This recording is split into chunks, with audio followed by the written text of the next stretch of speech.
Joining us now on Diaspora Network is Nigerian American computer scientist and Brookings Institution fellow, Dr. Chinasa Okolo. Thank you so much for joining us on the program. Thank you so much for having me. I'm happy to be here.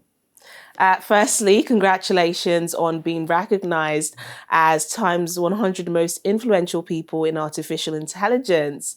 What does that recognition mean to you? It means a lot, actually. I had no idea I was being considered for the list, and also I still feel that I'm relatively early in my career because I just finished my PhD, and I actually went straight, from undergraduate to my PhD. So I'm technically in my first real job. So it's nice to see that, I've been able to have so much impact, already, and looking forward to doing more from this. I'm interested in hearing how you got into the field in the first place, and now, or if your upbringing shaped your interest in technology and artificial intelligence. Yeah, I would say definitely a little bit. Honestly, I grew up in Kansas City, Missouri, which is essentially right in the middle of the US, for those not familiar. And so my parents, immigrated, to there and were always, very interested in me pursuing higher education, more specifically, in the typical Nigerian parents' fields of interest, like medicine, engineering, law, etc. My dad, always called me doctor from young because he wanted me to be a medical doctor for really badly. But honestly, I don't.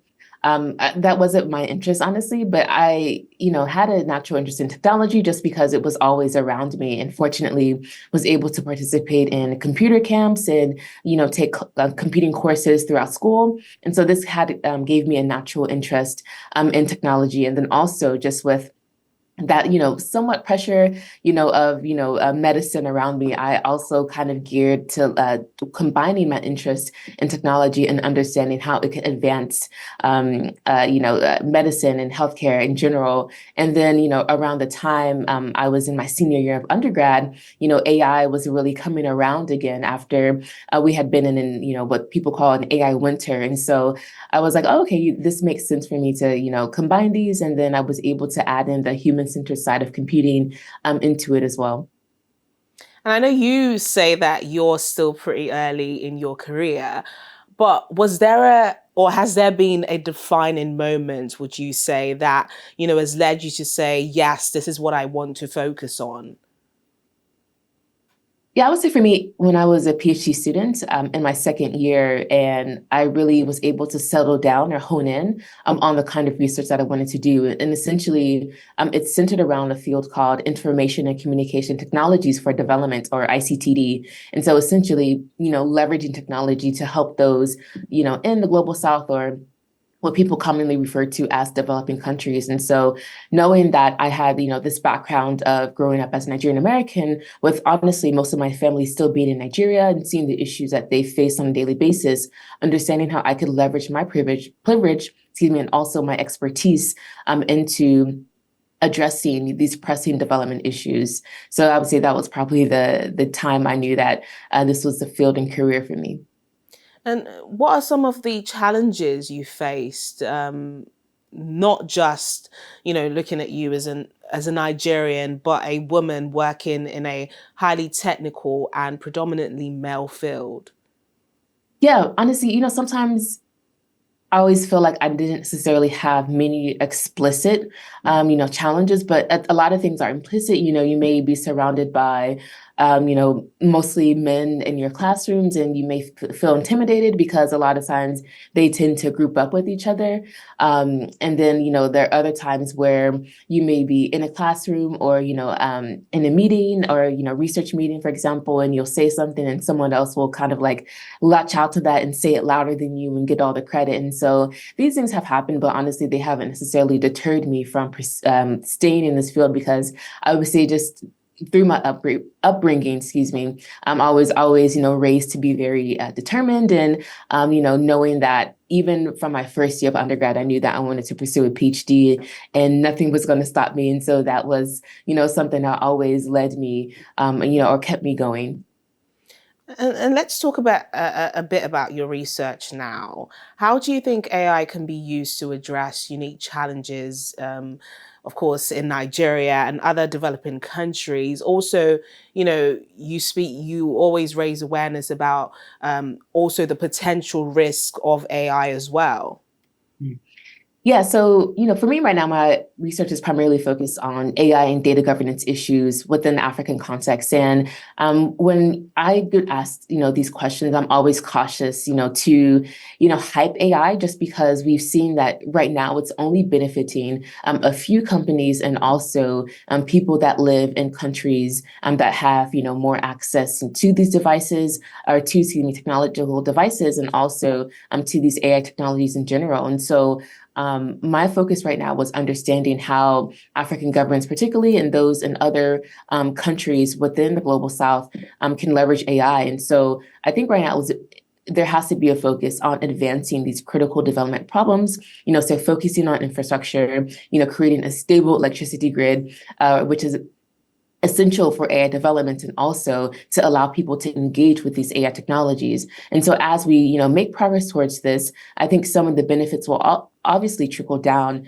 into fields like healthcare, helping nurses and also patients access and other healthcare professionals, access, this critical information that can aid in more effective decision making. And when we think about agriculture, particularly something that Nigeria struggles with when we think about our respective productivity in this area, helping farmers, understand how to optimize their yields, and then also connecting farmers, with avenues to sell their crops, and even, help prevent some of this wastage or spoilage that we often see in this process. And another area, obviously, is education.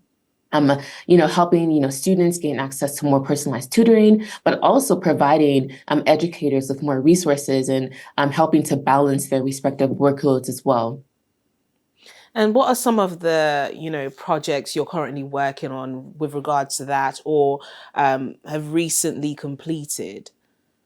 Yeah, so I haven't, focused on, pure AI development as I was, a couple years ago at the start of my PhD, but some things that I have, more generally looked at or have worked on personally is, working with the Nigerian government directly and helping, to review grants for one of their recent AI research grant programs, and then which was a national Nigeria AI research scheme.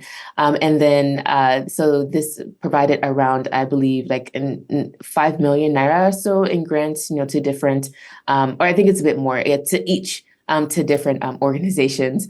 And then also helping the Nigerian government, the technology ministry or digital ministry, in developing their national AI strategy. And then also some more continental efforts, also helping the African Union with their respective continental AI strategy, which, these efforts again, are still, respectively in development and also have not been fully implemented. But the broader goal is to help address some of these critical issues in funding AI research and also providing that fundamental support to grow AI ecosystems within Nigeria and also across Africa. And as a Nigerian in the diaspora, what are your thoughts on the importance of giving back to the Nigerian tech and education sectors?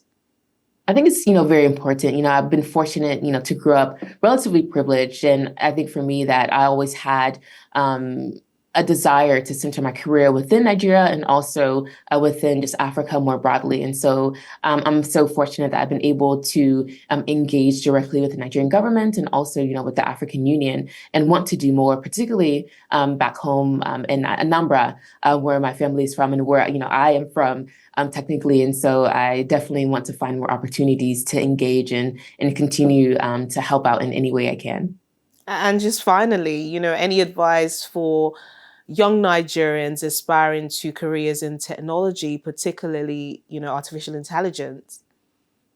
Yeah, fortunately, there's so many opportunities opening up, but I think that they can honestly seem inaccessible to many Nigerians just due to the challenges that people face on a daily basis. And so, obviously, common sayings of, work hard, focus on your studies, but also be very proactive and, reaching out to people that you may feel could be helpful in your respective career, and then also seeking opportunities to upskill, and advance your respective skill set in AI and similar areas. And I think there's many opportunities to pursue education, especially, masters and PhDs abroad in these fields. And, researchers and professors are actively looking for students to fill in their roles. I actually had the fortune of being at the University of Michigan last weekend.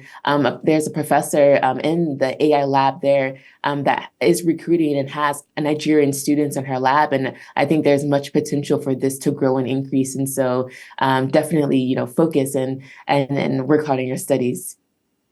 All right then, Dr. Chinasa Okolo, it's been a pleasure speaking to you on the program. Thank you so much for your time. Thank you again.